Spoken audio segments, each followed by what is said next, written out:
समझता हूँ कि जो हम यहाँ पर आज डिस्कस कर रहे हैं ये यहीं पर खत्म नहीं हो रहा है, ये खला में रहेगा। साइंटिफिक फैक्ट है कि जो भी हम बात करते हैं ये खला में रहती है और कहीं ना कहीं अच्छी बातें अच्छे लोगों के दिमाग में जाती हैं और आगे बढ़ती हैं। मैं अपनी बात शुरू करने से पहले एक शेर करना चाहता हूँ।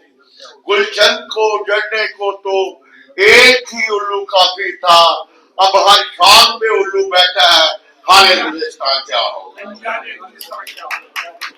दोस्तों, जम्मू कश्मीर में पहली सरकार जो बनी, जिसके प्राइम मिनिस्टर माननीय श्री शेख मोहम्मद अब्दुल्ला साहब थे, उन्होंने जितनी देर एज ए प्राइम मिनिस्टर सरकार चलाई वो एक नजरिए, एक सोच के मुताबिक सरकार चली, जिसकी सोच जो थी वो लेफ्टिस्ट सोच थी।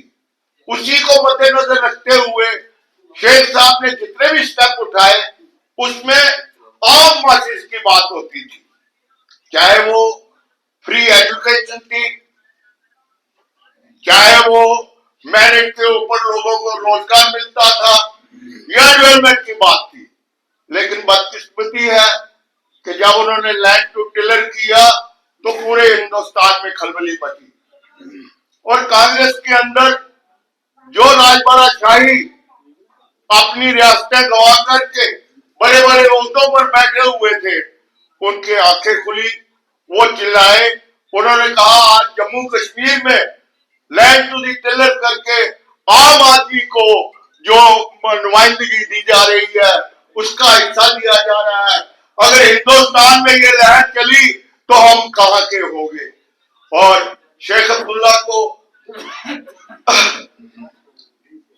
क्या कहते हैं, पहलगाम गुलमर्ग से जब वो डेवलपमेंट की मीटिंग कर रहे थे, एक सूबेदार जिसको हम एसएचओ कहते हैं और 7 सिपाही गए और एक प्राइम मिनिस्टर को अरेस्ट कर करके जेल में बंद कर दिया और जम्मू कश्मीर की तबाही का इतिहास शुरू हो गया। उसके बाद की जो घटनाएं घटी उसने हमें यहां तक पहुंचा दिया। दोस्तों, अब तो हमारी मान्यता ये है कि हिंदुस्तान में कोई भी बदलाव जो है अब वोट से आने वाला नहीं है, क्योंकि सारी संस्थाएं जो है वो कंप्रोमाइज हो चुकी हैं। सुप्रीम कोर्ट जिसके ऊपर सबसे बड़ा विश्वास था, आज वो भी जो है साइन ऑफ इंटरोगेशन में है।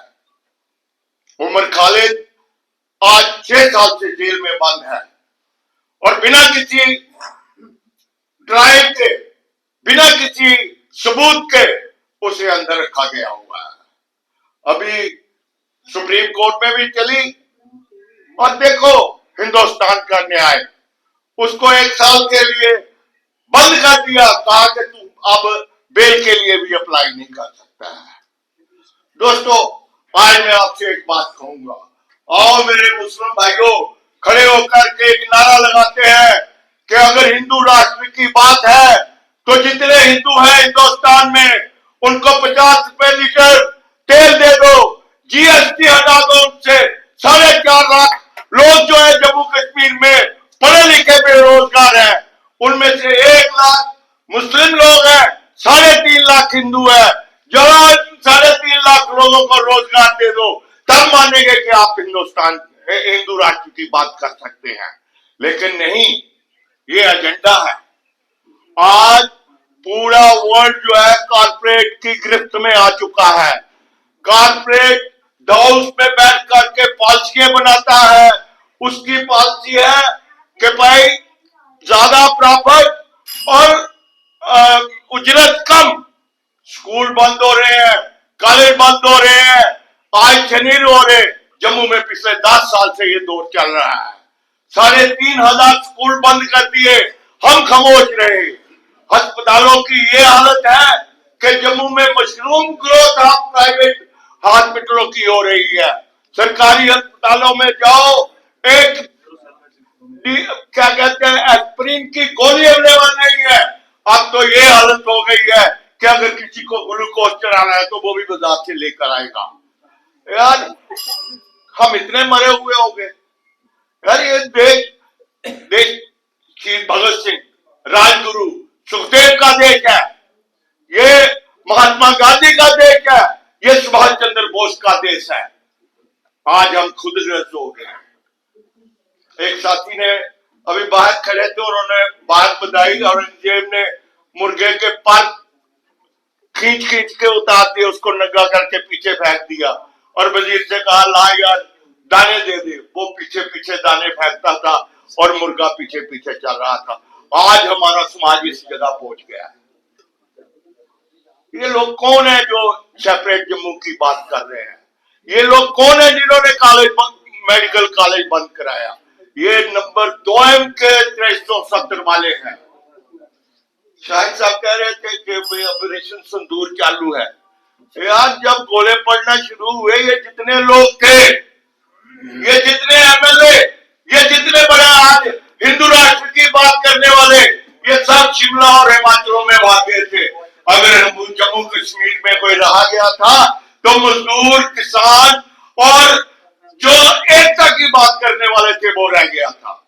मेरी आपसे एक गुजारिश है कि भाई समय बीत रहा है, तेजी से बीत रहा है। हमारी जिंदगी कितनी है कोई पता नहीं है। जितनी बची हुई है यार उसको देश के नाम कर दो और समाज के नाम कर देते हैं और इकट्ठे होकर के जम्मू कश्मीर को एक आवाज से तोलते हैं। शेख अब्दुल्ला नेशनल कॉन्फ्रेंस से कोई जम्मू कश्मीर के साथ कोई भेदभाव नहीं किया। आज ये 4 ब्रिज आ रहे हैं, नजर आ रहे हैं आपको, तभी के ऊपर ये नेशनल कॉन्फ्रेंस की देन है। अगर यूनिवर्सिटी बनी नेशनल कॉन्फ्रेंस की देन है। बहुत कुछ नेशनल कॉन्फ्रेंस ने दिया। नेशनल कॉन्फ्रेंस ने हमारे लोगों को मंत्रालय दिए, उन्होंने अपने घर अपने रिश्तेदार बनाए, लेकिन अपनी जम्मू की डेवलपमेंट के लिए कोई काम नहीं किया। उसमें किसका दोष है? इसलिए दोस्तों, खिलिया साहब अब समय थोड़ा रह गया यार, आओ बैठते हैं, डेट तय करते हैं और महाराजा हरि सिंह पार्क से एक आगाज करते हैं। हिंदू मुस्लिम सिख इतिहास, हिंदू मुस्लिम सिख इतिहास